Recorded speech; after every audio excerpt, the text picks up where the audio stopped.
আজকে আন্তর্জাতিক অপরাধ ট্রাইব্যুনাল ২ অর্থাৎ জুলাই গণ অভ্যুত্থানের পর পুনর্গঠিত আন্তর্জাতিক অপরাধ ট্রাইব্যুনাল ২ এর প্রথম রায় অনুষ্ঠিত হয়েছে। এটি একটি ঐতিহাসিক দিন।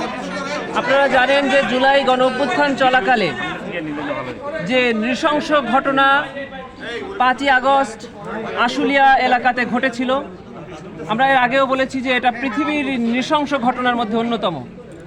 হিটলারের গ্যাস চেম্বারে মানুষদেরকে জ্বালিয়ে দেওয়ার পরেই এইটাকে নৃশংস ঘটনা হিসেবে বলা যায়।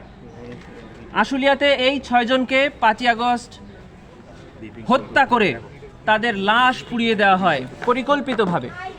সেই মামলার রায় আজকে আন্তর্জাতিক অপরাধ ট্রাইব্যুনাল ২ প্রকাশ করেছেন, ঘোষণা করেছেন, এবং এটি আন্তর্জাতিক অপরাধ ট্রাইব্যুনাল ২ এর প্রথম রায়।